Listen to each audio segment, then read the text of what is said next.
They can basically walk around whatever CC the Kufra has. So, I'm not sure if that's going to be a big pick here.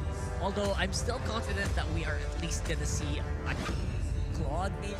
Your team is picking. Oh, this next pick. Pretty abysmal win rate, but it's Cho. Okay. What? Cho's gonna be their roamer.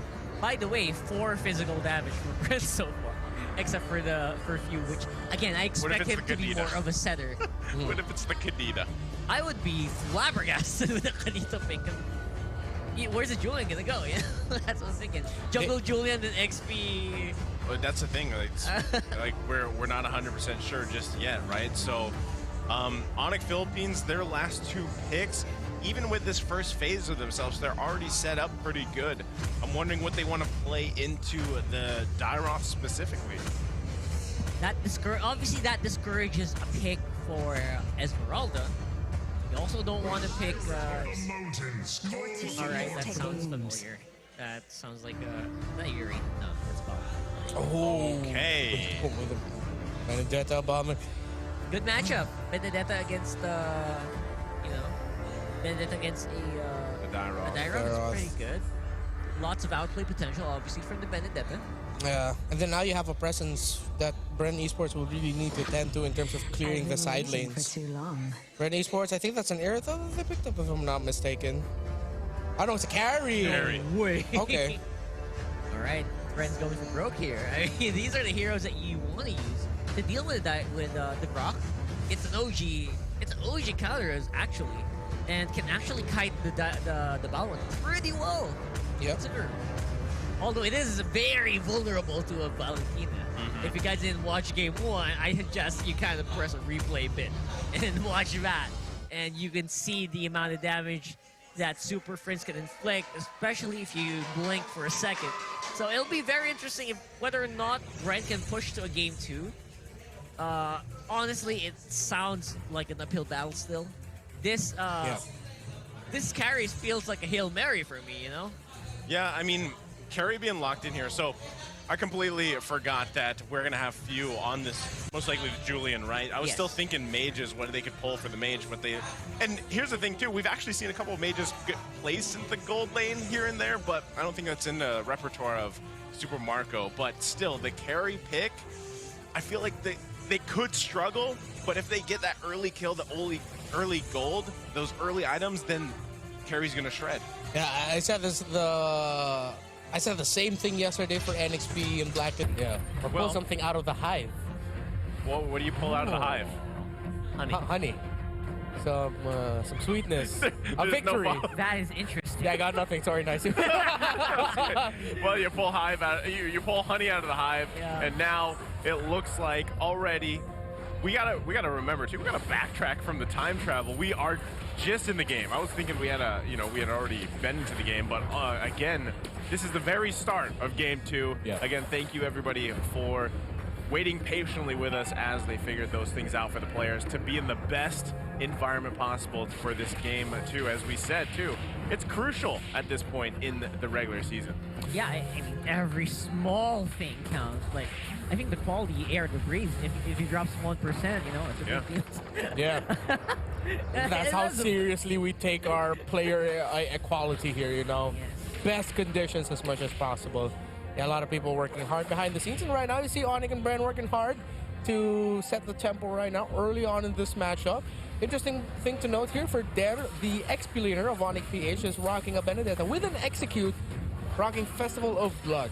So this is a Benedetta that can assassinate, but can also deal enough damage to keep herself alive. So, yeah, Game 2 has a lot of Game 1 vibes. Listen, a lot of same heroes, obviously in different sides right now. BREN does have the Dairoth this time and the Julian.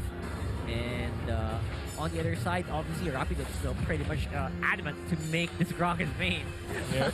I love it when players do that. So they just try to keep playing a hero repetitively at a high level. Eventually, it'll be associated. You're going to be associated with that hero. Well, when he was waiting for it to come available again, now here on the top side, Super Prince able to survive that one. All right. Durr buying some time here. Turtle is going to be worked on, though. Kyle Teasy was starting that up, should be able to grab it, does with the Retribution. Now the focus on Rapidoot. Does he get down? No, he has the flicker to survive. But that's an objective in the hands of BREN eSports. Great play there by BREN, splitting the map, making aggressive plays in the XP lane and in the turtle pit area to give them space for Kyle Teasy to secure that turtle without that much of a problem. To see if they can replicate that for the second turtle later on. Already Super Marco picked up the Windtalker. Doesn't take long actually to build that item. One of the fastest damage items you can build up. What we saw earlier though around that turtle is very interesting because that's the one opportunity. These are the moments where being passive as a jungler does not help out. As you can see, BREN are very, very adamant in trying to gain jungle control here. Ooh, Ogun with a kick. This should be a kill for them. Few can't get the kill, but Rapidoot's still going to be able to survive. Retribution on Few, but the rest of the team is there to back them up. Nobody goes down here just yet. Notice too, Super Prince grabbed that Way of the Dragon from Ogwin as well. Yeah, expect to see that combination that BREN eSports dished out. Ogwin will kick or knock up, and then Few will do the same with the enhanced chains. Just at that point, they didn't have the damage just yet to be able to make the most out of it. Yeah, essentially an alley-oop there. Yeah. You know, straight into the basket. A pretty big basket there. At 3 points was scored. Although the damage is just not quite there, like you mentioned. Yeah, that's something that BREN's gonna have to really work on. Yeah, I want to see them pull that off with Kyle Teasy around and Super Marco as well, but here it goes. Oh, Ogwin going right into the bush and finds all the members of ONIC Philippines. And look at the damage, though. They're the ones that get punished here. Nice startup from Ogwin, and now they're happy with that. Look at that, already 2K gold lead ahead for BREN eSports. And they're going to force a Dur back here, too. What a setup there. That's the kind of start that you really want here if you're BREN eSports.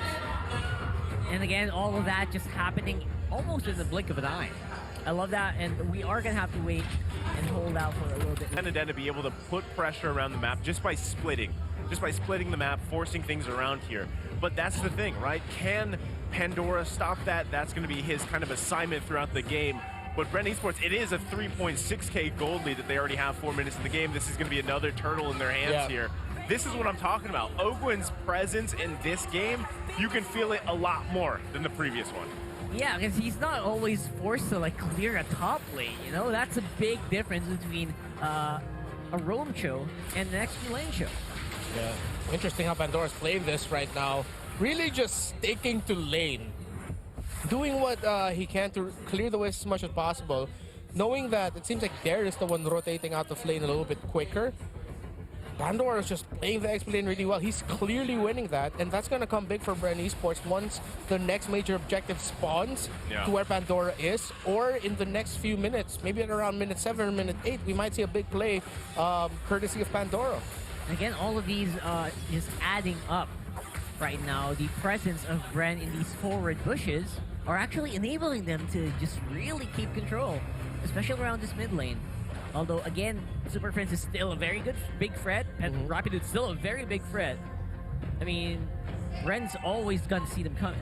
Yeah, right now for Super Marco, pure attack speed build. Windtalker with the Scarlet Phantom for this carry. They really want to proc the true damage extra light wheel that spawns. Oh, they're gonna get sandwiched in here, and they find Sensui. Had no idea that both those members were there, so they find a moment around the map. They're probably going to even end up taking the purple buff here. That's for the taking. They get a turret. This is massive in the objective department for BREN. Yeah, I said it earlier, either minute 7 or 8, but then Pandora and Kyle Teasy said, no, we'll bring it a minute earlier. Minute 6 is when we'll make a great play courtesy of the rotations and info provided by Pandora. A great call there by BREN eSports to pick off Sensui like that. To be honest, like, there is just a lot of things that ONIC forgot, I think, in this draft, specifically to pressure the rookies. Remember, that's one of the keys to victories that we highlighted. And there's no pressure on Kyle Teasy at this draft at all. Yeah, that's one of the big glaring differences from game 1 to game 2, right? Kyle Teasy having a much better time in the jungle here. Yeah. This is going to be clean sweep of the turtles anyway, going in the hands of BREN eSports. So they have obviously a huge momentum in their favor. The thing is, we really haven't seen much just yet of Nets or Super Prince, right? They really haven't been able to do or convert much in these picks that they've taken. So will they even get a chance That's Yeah. what BREN doesn't want to happen. Yeah, it's a massive lead right now for BREN eSports. Very comfortable where they're sitting at. It's a 2-level lead that Super Marco has over the Matrix, over Nets. So BREN eSports just really needs to be careful. Don't get caught off guard by surprise play. No one get picked off. Well, Ogwen at this point can actually afford to get picked off. Yeah. Just watch your timing of when that happens. As long as BREN eSports members are there to be able to respond. Look, up top, Pandora's pushing without a problem. BREN eSports are in total control of this game right now with the early plays that they've made. What an adjustment by BREN eSports. A night and day performance right now compared to game number 1. Hugely different, man. It almost looks like BREN eSports is like smelling the roses right now.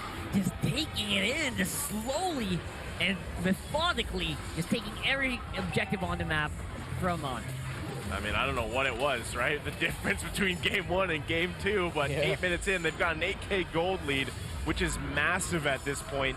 And if ONIC Philippines decides, hey, let's try to team fight BREN eSports with that next Lord coming up in about 30 seconds, I feel like they're going to have a rude awakening going against BREN eSports full force. Yeah, by the way, that's a purple buff that Kautis and Few got together, but it was Few who has a purple buff on him right now.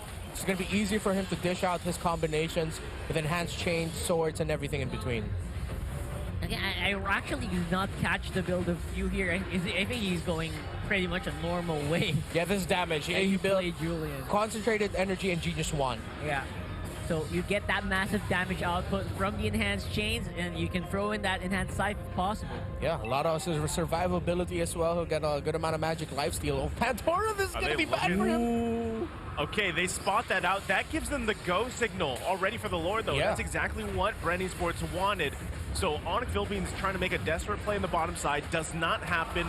Now they trade the Lord here. And there you go. First Lord of the game, the hands of BREN eSports. What a clean performance right now by BREN. Doing the right things. ONIC, they knew that if they were able to catch Pandora, it at least would have been an okay trade to get. Yeah. But Pandora was able to just keep himself at a good distance, arm's length. One dash wasn't enough to get out of harm's way. ONIC didn't force anything. Look at the items right now. In terms of the gold lead of the marksman, close to a 3,000 gold lead right now for Super Marco over Nets. Nets has only built the Blade of Despair. Still building. It seems like he's going for the Hunter Strike route for the second item. But let's see. He might switch things up. He might think about building a Wind of Nature, actually. Because right now, Wind of Nature is already what Super Marco has. So that carry is going to be a massive problem at this point already for ONIC PH to handle. 0, 0, and 2 seems like a non-stat line. But as a carry, getting to this point without any deaths, that's already a big blessing, if you ask me. Yeah. That's a big stonks play here for BREN. And again, the rest of the members of BREN are actually very busy in keeping ONIC engaged at this point. Even have a Lord walking up on top side. Yeah, so Lord is going to be handled here pretty quickly if they can, but it might even convert into a turret. No one going to press the situation just yet. Turret is going to go down here. Base now open for ONIC Philippines to defend. They have to be very careful of how they do this. It's actually better if they just stall this out. The way that they're doing, they lose a turret on the top side. That's going to be okay. Can they buy some more time? Because like you mentioned, Renmar, Nets doesn't have much. And at this point, 11 minutes in, you're waiting for your gold lane or your marksman to catch up in some items because even with lacking that Wind of Nature or that second damage item specifically, it's going to be tough going against Super Marco. And now Owen looking to find a moment and angle here. Conceal play does come out. Super Marco unloading on that turret. Gets it less than half health. But right now, this is about all BREN eSports can do. Yeah, considering we are approaching late game, I mean, Carry's one of the strongest late game heroes in the game. Yes. Flat out. And we are getting to a point where ONIC, they do need to play. They kind of need to buy time to catch up. At the same time, Super Marco is just getting stronger by the minute. Yeah, I mean, this is they're just trying to chip away at the last two turrets. And ONIC, this is all that they could do at this point. Way too risky for them to try and get out of base. They do not have the items and the damage right now to just win a massive fight out of nowhere. It will take layers upon layers of BREN eSports mistakes at this point for ONIC PH to be able to win this match. Or to turn it around, rather. Yeah. But ONIC, they just really gotta hold on, get info as much as they can, but they can't hard commit to a big play because BREN eSports will just be able to turn it around. If you're ONIC, it's about finding the right time. I think the perfect time. Yeah. The right time where you have the fight, you have to reach a certain level of power spike, where it's not too early and not too late that Super Marco's just gonna dominate the whole game. Exactly. So finding that is just difficult, not to mention that BREN's not giving an inch. Yeah, at this point, ONIC, ironically enough, needs a lot more time and a little bit of magic to be able to turn this game around. They're looking for the ONIC time, but right now, BREN, you asked what do you pull out of the Hive? This is it, right? A 13K gold lead, 13 minutes of the game. This next Lord will most likely result in at least one more turret, if not both, going down, right? And then I feel like at that point, BREN is already feeling confident enough to just force a fight here. Now that wasn't a good pickup item for Nets, the Malefic Roar, but already Conceal Play coming out from Ogwin and not gonna commit just yet. Has to work around this Grok here. There's one turret, make it two. All are down here. Does BREN eSports want to push this one in? They're going to look for their moment, the angle that they can find. The damage is there. There's the way the Dragon gets deleted off the map here. Rapidoon is down. Dur's quite low. Has to heal back up. And BREN eSports in clean fashion.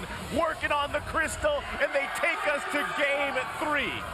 Woo! Just like that, Super Marco became untouchable in this game, and we are heading into game 3. That's a huge denial for BREN eSports against ONIC here. Man, that zero cleaner than a shaved head. Harry Neiman.